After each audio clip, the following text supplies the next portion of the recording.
दिवाळीचा आठवडा चालू आहे आणि या अनुषंगाने जे मुख्य मार्केट एरियाज आहेत ते आयडेंटिफाईड केलेले आहे।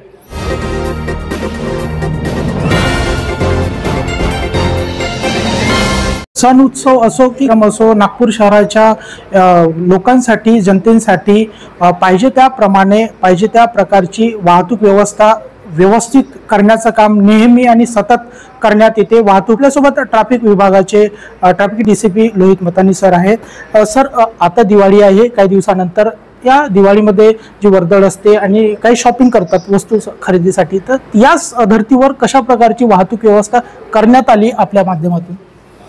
आता जे दिवाळीचा आठवडा चालू आहे आणि या अनुषंगाने जे मुख्य मार्केट एरियाज आहेत ते आयडेंटिफाईड केलेले आहे, ज्यामध्ये इतवारीचा मार्केट आहे आणि महलचा मार्केट आहे, इथे अंबाझरीचा मार्केट आहे, कामठीमध्ये पण मार्केट आहे। हे जे मार्केट्स आहेत तिथे आयडेंटिफाय केलेले आहेत। तिथे मोठ्या प्रमाणामध्ये लोक येतात आणि तिथे मोठ्या प्रमाणामध्ये वाहतूकची पण कंजेशन पण होतात। त्या अनुषंगाने जे इतवारी परिसर आहे त्यामध्ये पण नोटिफिकेशन काढलेलं आहे। त्या अनुषंगाने काही रोड्सला वन वे केलेला आहे आणि काही रोड्समध्ये जे ई रिक्षा आणि 4 व्हीलर्स आणि ऑटो रिक्षा यांची एंट्री त्यांनी मनाई केलेली आहे। त्यांनी राऊंड घेऊन तिथे आणण्याची त्यांनी परमिशन दिलेली आहे। आणि जे फूड वेंडर्स आहे जे तिथे लावतात त्यांना एक सेपरेट जागा दिलेली आहे जिथे ते उभे राहू शकतात। आणि हे सगळं जे आम्ही प्लॅनिंग केलेली आहे त्यामुळे जे लोक तर येत आहे पण तिथे स्लोली ते वाहतूक चालू आहे, काही ट्रॅफिक जाम झालेला नाही आहे। आणि त्यासोबतच जे महल आहे महलमध्ये पण काही ठिकाणी असा बॅरिकेड लावलेला आहे जिथे लोक पैदल जाऊ शकतात पण त्यांचे व्हेकल घेऊ शकत नाही। त्या अनुषंगाने महल आणि इतवारी आणि ते त्याचे बीच मध्यमध्ये जे सीए रोड आहे, हे दोघेचे बर्डनमुळे ते सीए रोडमध्ये पण बरेचसे ट्रॅफिक येतात।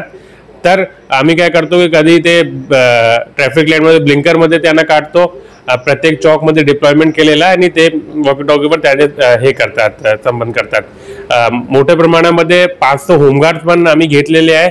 ते डेली ते जे रोड साईड जे एन्क्रोचमेंट आहे फुटपाथमध्ये नाही रोडवर ते एन्क्रोचमेंटला काढतात आणि रोडवर जर काही डबल पार्किंग झालेली आहे त्यांना ते रिमूव्ह करतात आणि जे टोईंग वॅन आहे ते पण रिमूव्ह करतात आणि रोडला क्लिअर ठेवण्याचा ते प्रयत्न करतात। त्यासोबतच अंबाझरीचा मार्केट आहे, कामठीचा मार्केट आहे आणि दुसऱ्या ठिकाणी जे लहान छान मार्केट आहे तिथे सगळ्या ठिकाणी आम्ही बंदोबस्त ठेवलेला आहे। फटाके आहे तर जनतेला कशा प्रकारचं आव्हान करणार तुम्ही? आमच्या आतमध्ये येत नाही आहे पण आम्ही असं आव्हान करणार आहे की तुम्ही जे टायमिंग आहे ते टायमिंगच्या तुम्ही फॉलो करा। काही हॉस्पिटल आहे किंवा जे सायलेंट झोन आहे त्या हॉस्पिटलच्या जवळपास किंवा सायलेंट झोन जवळपास तुम्ही फायर क्रॅकर तुम्ही बंद करू नका आणि जे काही सरकारचे नियम आहेत त्याचं तुम्ही पालन करा।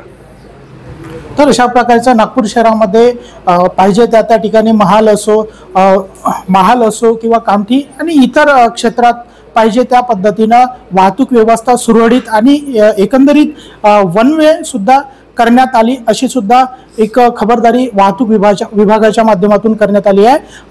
व्हिडिओ जर्नलिस्ट मोहन सोबत मी Nitin Bagle, Star India 24 news, Nagpur.